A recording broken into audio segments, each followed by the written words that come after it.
Ingin kukatakan sesuatu. Bab 506. Sean mengangkat ponsel lagi dan menelepon John. Maaf, telepon yang Anda tuju sedang tidak aktif, atau berada di luar jangkauan.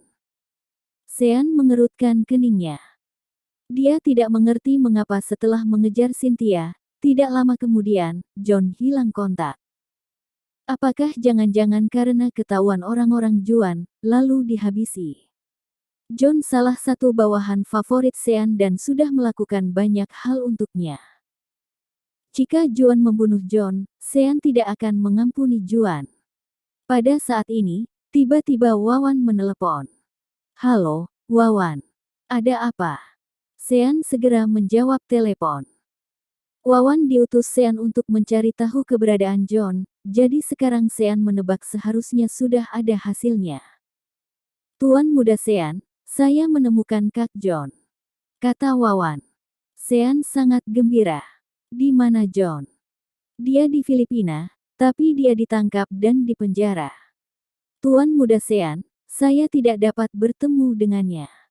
Apa Anda memiliki koneksi di sini? Tolong selamatkan Kak John. Ditangkap. Baru pada saat itulah Sean mengerti mengapa John menghilang selama berhari-hari. Bagaimanapun dia mencoba menghubungi John, John tidak bisa dihubungi. Kirimkan lokasinya dan tunggu aku di sana. Aku akan segera sampai. Setelah menutup telepon, Sean langsung memberi perintah pada Louis, pergi ke Filipina. Zephyr 3 segera memasuki mode penerbangan siluman dan terbang ke Filipina.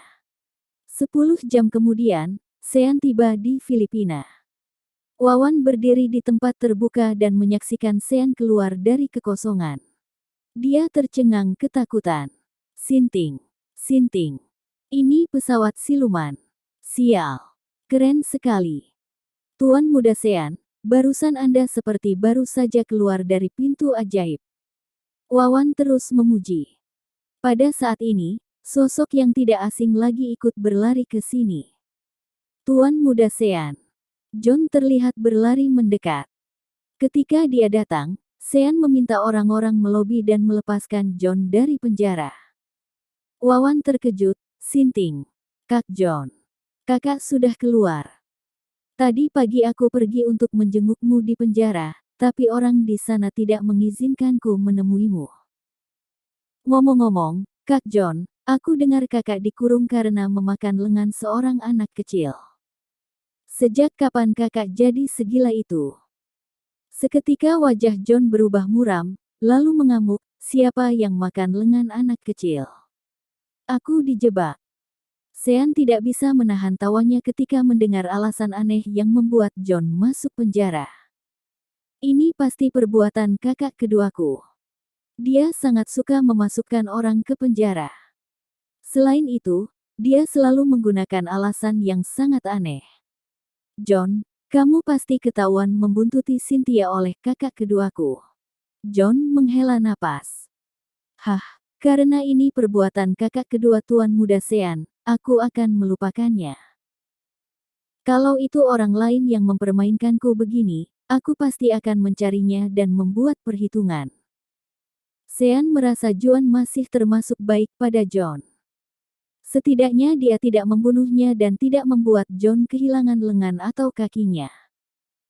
John hanya menggunakan sebuah alasan yang konyol untuk mengurung John. Jangan bicarakan ini lagi. John, cepat beritahu aku. Saat aku menyuruhmu membuntuti Cynthia, apa yang kamu temukan? Tanya Sean. John pun segera menjawab, hari itu di Bogor, setelah keluar dari hotel, saya langsung membuntuti Nona Cynthia sepanjang jalan. Bisa dibilang, saya melakukannya dengan sangat tersembunyi. Dia pasti tidak menyadarinya. Kemudian, Cynthia tiba di bandara dan saya mengikutinya sampai ke Filipina. Tapi, setelah saya tiba di Filipina, setelah saya ikuti dan ikuti, tiba-tiba saya langsung ditangkap dan bahkan dibilang menggigit lengan anak kecil. Benar-benar brengsek. Setelah tiba di Filipina, saya bahkan belum melihat anak di bawah usia 15 tahun. lanjut John dengan menggebu-gebu. Sean memikirkannya dengan cermat, mungkinkah Kak Juan dan Cynthia ada di Filipina? Ada banyak pulau di Filipina, seperti Boracay dan Coron, yang sangat indah dan tersembunyi. Jika Juan ada di sini, dia bisa bersembunyi sambil menikmati laut dan pantai yang cerah. Kemungkinan juga ada wanita dengan kecantikan kelas atas. Louis mengingatkan, Bastian baru saja mengirim orang untuk mencari di Filipina 2 hari yang lalu, tapi tidak menemukan apapun. Sean mengerutkan keningnya. Dia tahu kalau Tian selalu fokus mencari di Asia Tenggara, karena dekat dengan Indonesia. Jika Tian saja tidak dapat menemukannya, maka Sean dan Louis tidak akan mendapatkan hasil. Pada saat ini, tiba-tiba John menyahut lagi, Tuan Muda Sean, ketika saya berada di bandara, saya melihat seseorang. Siapa? Sean tiba-tiba melihat pandangan mata John bergairah. Tidak banyak orang yang bisa membuat John bersemangat. John berseru dengan berbinar-binar, itu Nona Jasmine. Jasmine. Sean sontak kebingungan. Maksudmu, Jasmine dan Cynthia muncul pada saat yang sama. Kalau begitu, ada kemungkinan Jasmine sedang bersama Cynthia. Dia tahu di mana keberadaan Cynthia. Sean segera mengingat reaksi Jasmine setelah Cynthia menghilang tanpa alasan. Setelah Cynthia menghilang, Jasmine benar-benar cemas ketika pertama kali mengetahuinya. Dia juga terus mengeluh tentang Sean dan mengapa Sean bisa sampai kehilangan saudara perempuannya. Pada saat itu, Jasmine sering menelepon Sean dan mengirim pesan untuk menanyakan keberadaan kakaknya. Namun, setelah beberapa saat, Jasmine sepertinya tidak bertanya lagi. Seperti baru-baru ini, Sean dan Jasmine sudah lama tidak berhubungan. Cynthia adalah kakak Jasmine dan lagi-lagi Cynthia hilang saat bersama Sean. Jadi, mana mungkin Jasmine tidak menghubungi Sean satu kali pun sebegini lamanya. Kecuali, dia tahu di mana Cynthia berada. Bahkan dia memang bersama Cynthia. Pak. Sean menepuk dahinya. Sial. Aku bahkan tidak menyadari keanehan Jasmine. Dia sudah lama tidak bertanya padaku tentang kabar Cynthia. Selain itu, semakin lama dia semakin tidak khawatir. Instagram story-nya memposting idola dan makanan sepanjang hari. Dia benar-benar sedang bahagia. Seharusnya sejak awal aku memperhatikan perubahan suasana hatinya. Jika Jasmine tahu keberadaan Cynthia dan Juan, maka tugas ini akan lebih mudah. Sean tidak bisa menghubungi Cynthia dan Juan, tetapi dia bisa menghubungi Jasmine. Pada saat itu, asalkan membuntuti Jasmine, pasti dia akan bisa menemukan Juan dan Cynthia. Ayo kembali ke pesawat. Pertama-tama Sean kembali ke pesawat, kemudian meminta Louis untuk membuka program pelacakan dan penentuan posisi. Asalkan Jasmine menjawab panggilan Sean, maka Sean akan segera mengetahui lokasi Jasmine. Jika lokasinya sudah diketahui, Sean bisa langsung mengemudikan pesawat siluman dan beraksi. Setelah mempersiapkan segalanya, Sean menghubungi Jasmine. Telepon terhubung, tetapi Jasmine tidak menjawab. Sean mencoba menelepon lagi, tapi Jasmine masih tidak menjawab. Apa Jasmine sedang bekerja? Tanya Wawan. Atau mungkin bisa juga sedang tidur. Posisi tidur Nona Jasmine pasti sangat cantik. John berfantasi dan meneteskan air liur karena senang. Setelah menunggu setengah jam, Jasmine akhirnya membalas dengan pesan WhatsApp. Jasmine, ada apa, Kak Sean? Tadi aku sedang sibuk, jadi tidak mendengar ada telepon.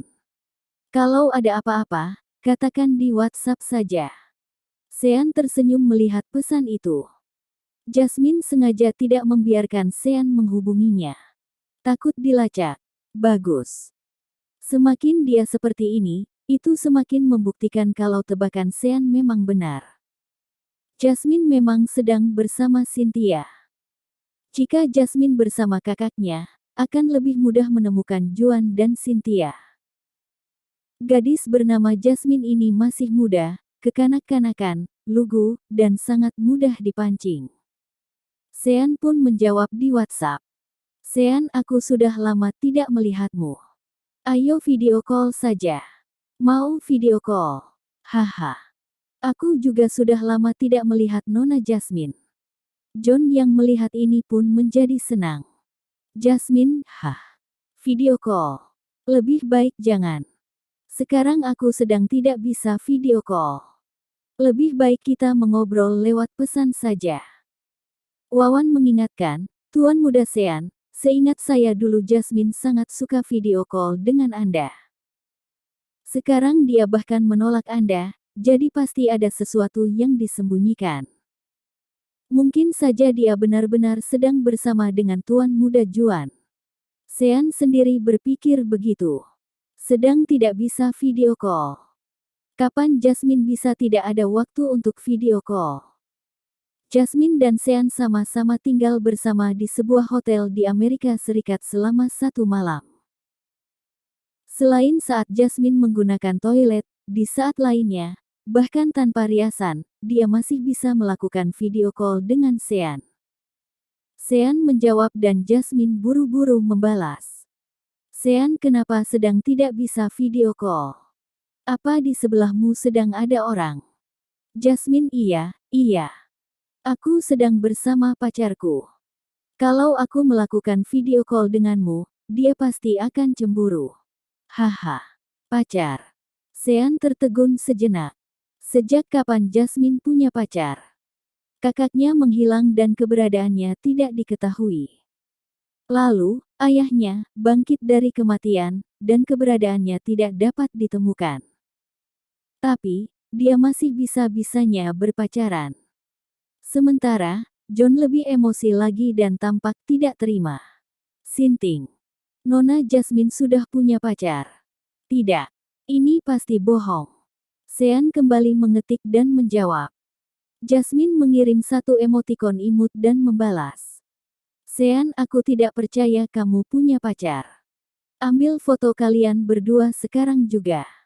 Perlihatkan padaku. Jasmine, oke, tunggu. Aku akan foto sekarang juga. Sean terus menatap ponselnya. Tidak disangka setelah 2 menit berlalu, Jasmine mengirim sebuah foto. Sean segera membukanya dan ternyata itu memang benar foto Jasmine dengan seorang pria tampan. Di foto itu, Jasmine menatap kamera sambil bergaya, "Yeyah," sementara pria itu berdiri di belakangnya dengan senyum terpaksa, seolah abis dipaksa untuk berfoto. Baru saja Sean ingin menyimpan foto ini, tetapi tiba-tiba dia mendapatkan notifikasi penolakan. Maaf, pihak lain sudah menarik pesan. Jasmine ternyata segera menghapus foto itu. Sial. Tindakan pencegahannya begitu kuat. Jika Sean menyimpan foto ini, dia dapat mengetahui merek ponsel, bukaan cahaya, ISO, dan informasi lain dari ponsel Jasmine melalui foto tersebut. Yang terpenting, Sean bisa mendapatkan garis lintang dan bujur GPS-nya sehingga dia akan langsung tahu di mana Jasmine berada. Sayangnya, Jasmine menghapusnya dengan begitu cepat sehingga Sean tidak sempat menyimpannya. Jasmine tidak pernah menghapus pesannya. Tindakannya yang tiba-tiba jadi begitu berhati-hati seperti ini, benar-benar sangat aneh. Sean segera mengirim pesan lagi dan Jasmine segera membalas. Sean, kenapa kamu menghapusnya? Aku belum melihatnya. Jasmine, pokoknya aku sudah mengirim fotonya. Kalau kamu belum lihat, itu bukan salahku. Aku tidak akan mengirimnya lagi. Sean merasa pusing, sementara John yang ada di sampingnya sudah menggila. Sial. Siapa laki-laki jelek di foto tadi? Tidak tahu diri. Apa bajingan itu layak menjadi pacar Nona Jasmine kita? John jelas sangat tidak senang melihat Jasmine punya pacar. Wawan tersenyum dan berkata, "Kak John, jujur saja. Laki-laki yang ada di foto itu cukup tampan. Aku rasa kamu yang tidak tahu diri." Hahaha. John mengamuk dan melempar Wawan ke tanah. Omong kosong. Begitu dilihat, bocah itu jelas-jelas bukan orang baik-baik. Dia pasti seorang pembohong. Gawat, gawat. Tubuh Nona Jasmine akan ternoda. Arg. Hatiku. Sean sampai kehabisan kata-kata dibuatnya. John, sudah, jangan menangis. Menurutku, orang yang ada di foto itu bukan pacar Jasmine. John segera berjongkok di depan Sean. Benarkah, Tuan Muda Sean? Kenapa Anda berkata begitu? Meskipun tadi aku hanya melihat foto itu sebentar, aku sangat tahu dari ekspresi mereka. Ekspresi Jasmine seperti menangkap laki-laki tampan di jalanan, lalu mengajaknya berfoto bersama. Dia sangat bersemangat dan merasa sangat seru, tapi tidak ada kebahagiaan di matanya. Pandangan mata laki-laki itu bahkan lebih tidak memiliki cinta dan kosong. Bahkan, senyumnya saja terpaksa. Sama sekali tidak terlihat seperti kekasih Jasmine, terang Sean. Analisa Tuan Muda Sean sangat masuk akal. Saya lihat mereka memang tidak cocok satu sama lain. Tapi, di mana dia menemukan laki-laki tampan ini? Tanya Wawan. Sean tersenyum dan menjawab, dari kakak keduaku. Wawan dan John bingung. Sean menjelaskan, kakak keduaku laki-laki sangat mementingkan penampilan. Dia tidak hanya mengumpulkan wanita cantik dari seluruh dunia, tapi bahkan laki-laki yang menjadi pengikutnya pasti juga tampan. Jadi, jika Jasmine bersama Cynthia dan kakak keduaku sekarang, itu penjelasan yang masuk akal untuk secara acak menarik salah satu pengawal tampan darinya dan berfoto dengannya. Juan adalah orang yang sangat memedulikan ketampanan dan bentuk tubuh, terutama citra seseorang. Awalnya Louis juga favorit Juan karena Louis adalah yang paling tampan dari ketiganya. Namun, pada akhirnya Charles memberikan Louis pada Sean dan memberikan Jacob pada Juan. Hal pertama yang Juan lakukan setelah mendapatkan Jacob adalah membawa Jacob untuk operasi plastik agar menjadi pria yang tampan. Dia juga meminta Jacob menggunakan masker untuk merawat penampilannya setiap hari dan menggunakan SEK2 untuk produk perawatan kulitnya. Bisakah seseorang membayangkan sebuah adegan di mana pembunuh top dunia, dewa perang yang berlari kencang di medan perang, dipaksa memakai masker setiap hari? Wawan tertawa. Tidak disangka tuan muda kedua begitu menarik. Dia hanya menerima bawahan yang tampan. Kak John, kalau suatu hari nanti Tuan Muda Sean mengutus kita menyamar ke tempat Tuan Muda ketiga, sepertinya kamu tidak akan bisa pergi karena tampangmu ini. Mau tidak mau, aku yang harus pergi. Haha. John segera mendorong Wawan. Omong kosong. Tampangmu sangat menyedihkan dan juga tidak lebih baik dariku. Menurutku, semua bawahan Tuan Muda Sean kita, tidak ada satupun yang tampan. Semuanya buruk rupa. Sean tidak bisa berkata-kata.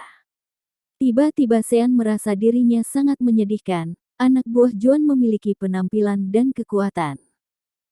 Sementara anak buah Sean, selain Louis, semuanya sekumpulan monster. Tidak bisa. Kelak saat menerima orang, Sean juga harus memperhatikan penampilan. Jika tidak, dia akan ditertawakan Juan. Sean tidak mengekspos Jasmine. Dia membalas pesannya. Sean oke.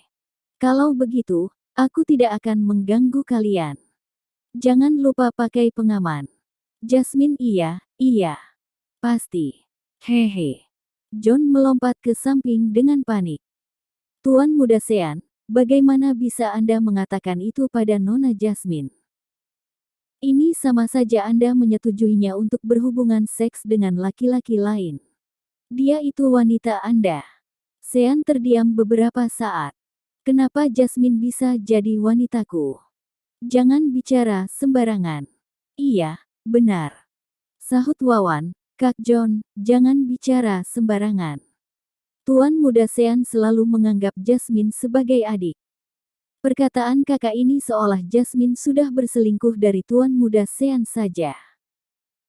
John bersikeras, jika Nona Jasmine benar-benar bersama laki-laki lain, entah apa yang orang lain pikirkan. Tapi, bagaimanapun juga dalam hati saya akan merasa dia sudah berselingkuh dari bos. Sean menendang John hingga terjatuh ke tanah. Apakah kamu gila? Sudah aku bilang berapa kali, Jasmine adik Cynthia. Jika aku menikahi kakaknya, mana mungkin aku juga menikahi adiknya. Memangnya kamu mau menyuruh kakak beradik itu untuk tidur denganku? Yuda pasti akan membunuhku.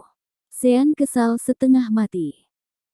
Hanya karena si John ini menyukai Jasmine, dia terus ingin Jasmine menjadi istri Sean dan membuat Jasmine menjadi tuannya. Bisa-bisanya mengatakan hal seperti itu. Sean sudah diselingkuhi Gianna, sementara Jasmine sama sekali tidak ada hubungan dengannya. Bisa-bisanya John membuat Sean menjadi seperti Gianna. Wawan buru-buru berdiri dan berkata, "Tuan muda Sean, jangan marah. Kak John pasti tertekan di penjara, itu sebabnya suasana hatinya sedang tidak bagus. Ngomong-ngomong, Tuan muda Sean, kenapa Anda tidak terus mengobrol dengan Jasmine? Bukannya Anda curiga dia sedang bersama kakak kedua Anda? Harusnya terus saja mengobrol dengannya untuk mencari tahu informasi tentangnya." Sean menggeleng. Kemampuan anti pengintaian kakak keduaku sangat kuat. Aku tidak bisa terlalu terang-terangan. Begitu mereka merasa ada sesuatu yang aneh, semua upaya sebelumnya akan sia-sia. Setelah John bangkit, dia meminta maaf pada Sean. "Maaf, Tuan muda Sean. Seharusnya saya tidak mengatakan itu. Apa rencana Tuan muda Sean untuk menemukan Nona Jasmine?" Sean membuka story di Instagram Jasmine dan memeriksa postingan terbarunya. Di antaranya, yang terbaru adalah, "Wow, Ji Chang-wook Oppa sangat tampan. Sangat bagus. Aku suka Ji Chang-wook Oppa dan pasangannya." Di bawah teks ini, ada foto seorang bintang pria tampan yang seharusnya adalah Ji Chang-wook. Gadis bernama Jasmine ini tidak perlu memikirkan makanan dan pakaiannya sejak kecil hingga dewasa. Sesudah orang tuanya pergi, kakaknya lah yang merawatnya. Jadi, seperti gadis biasa lainnya, dia suka mengejar-ngejar bintang dan menyukai bintang pria tampan dari Korea Selatan. Sementara, baru-baru ini Jasmine paling tergila-gila dengan si Ji Chang-wook ini. Sean memberi perintah pada Wawan, "Wawan, periksa informasi mengenai Ji Chang-wook." "Baik."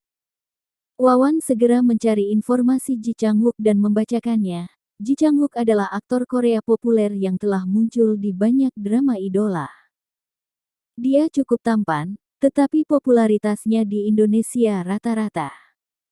John melirik foto Ji Chang-wook dan berkata dengan jijik, "Ini idola yang disukai Nona Jasmine." "Cih, biasa-biasa saja. Yang pasti tidak setampan tuan muda kami. Apakah bintang ini pernah bernyanyi?" tanya Sean. Wawan memeriksa sejenak, kemudian menjawab, "Pernah, tapi tidak banyak lagu yang dirilis. Kemampuan utamanya tetaplah seorang aktor." Sean segera memerintahkan, "Temukan agensi Ji Chang-wook dan beritahu agennya bahwa aku ingin mengundangnya untuk mengadakan konser tunggal di Surabaya." Konser tunggal. Wawan dan John tertegun sejenak, kemudian segera paham maksud Sean berbuat seperti ini. "Tuan muda Sean, apa Anda berencana menggunakan bintang Korea ini untuk menarik Jasmine keluar?" tanya Wawan. Sean tersenyum dan mengangguk. "Benar. Gadis-gadis yang mengejar para bintang seperti ini pasti akan melakukan apapun untuk bertemu dengan idolanya. Terlebih lagi, lokasinya di Surabaya, kampung halaman Jasmine. Jadi, bukankah tidak mungkin jika idolanya sudah ada di kampung halamannya sendiri, tapi dia tidak menemuinya?" Wawan segera mengacungkan jempol. "Bos, ini trik tingkat tinggi. Alih-alih mengajaknya bertemu secara langsung, lebih baik menggodanya keluar dengan bintang Korea ini." Ketika bertemu Jasmine, kita akan membuntutinya lagi, lalu akan langsung bisa menemukan Cynthia dan kakak kedua Anda. Sean mengangguk. Memang inilah rencana Sean. Karena kemampuan anti pengintaian Juan sangat kuat, tidak cocok untuk menyerang Jasmine secara langsung. Hanya dengan melakukan ini, tanpa sadar mereka akan jatuh ke dalam perangkap Sean. Berdasarkan pemahaman Sean tentang Jasmine, selama Ji Chang-wook mengadakan konser solo di Surabaya, Jasmine pasti akan kembali ke Surabaya. Wawan segera mengangkat telepon dan menelepon. Sebelumnya, Sean berpura-pura menjadi bos YS Pictures dan seluruh lingkaran hiburan Indonesia berada di bawahnya. Sekarang, Sean mempercayakan Wawan untuk melakukan banyak bisnis YS Pictures sehingga bisa dibilang dia dianggap sebagai orang besar di industri hiburan. Tidak lama kemudian, melalui bos perusahaan hiburan, Wawan meminta nomor telepon bos GE Entertainment, perusahaan hiburan tempat Ji Chang-wook bekerja. Kemudian, dia membuat panggilan dan menyalakan speakerphone. "Yoboseo, halo." Suara seorang pria Korea terdengar di seberang. Sean berkata dalam bahasa Inggris, "Saya Presiden YS Pictures. Carilah seorang penerjemah yang dapat berbicara bahasa Inggris atau bahasa Indonesia. Ada sesuatu yang ingin saya sampaikan pada Anda." Pria itu langsung menjawab dalam bahasa Inggris, "Saya Presiden GE, Song Chang-soo. Saya bisa langsung berkomunikasi dalam bahasa Inggris dengan Anda." Bahasa Inggris lawan tidak terlalu standar, tetapi dia hampir menggunakan seluruh kemampuan berbahasa Inggrisnya. "Presdir Song, halo. Saya mengagumi Ji Chang-wook, artis di bawah naungan perusahaan Anda yang juga sangat populer di negara kami. Saya ingin mengadakan konser tunggal untuknya di Surabaya.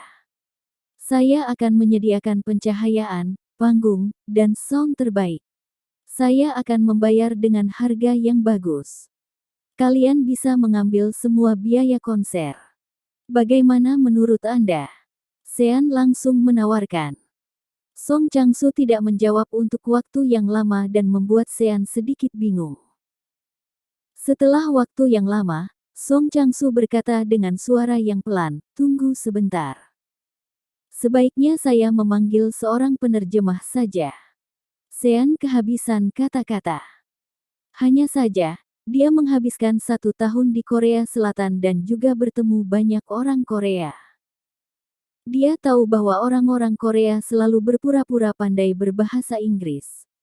Tidak lama kemudian, Song Chang-soo mengundang seorang penerjemah. Sean pun mengulangi perkataannya lagi. Setelah Song Chang-soo mendengarkannya, dia meminta penerjemah yang ada di depannya untuk menjawab, "Presdir Sean, Presiden Song menganggap tawaran Anda sangat menggiurkan. Dia akan segera menghubungi Ji Chang-wook untuk mendiskusikan konser dengannya. Beri saya jawaban dalam waktu setengah jam." Setengah jam pun segera berlalu, Song Chang-soo menelepon lagi. Penerjemah Song Chang-soo berkata, "Presdir Sean, maaf sekali.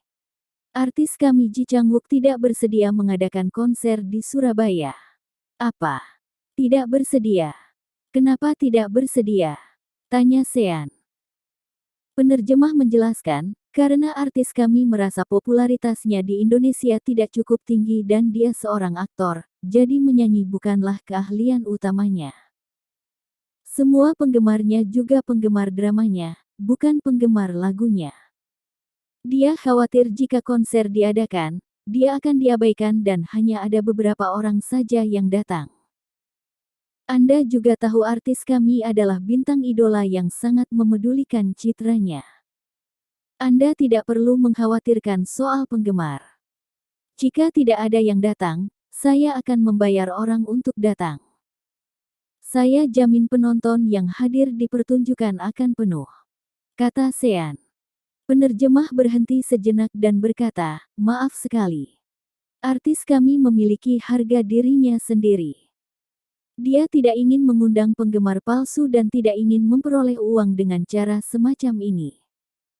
"Presdir Sean, Saya rasa kali ini kita tidak bisa bekerja sama.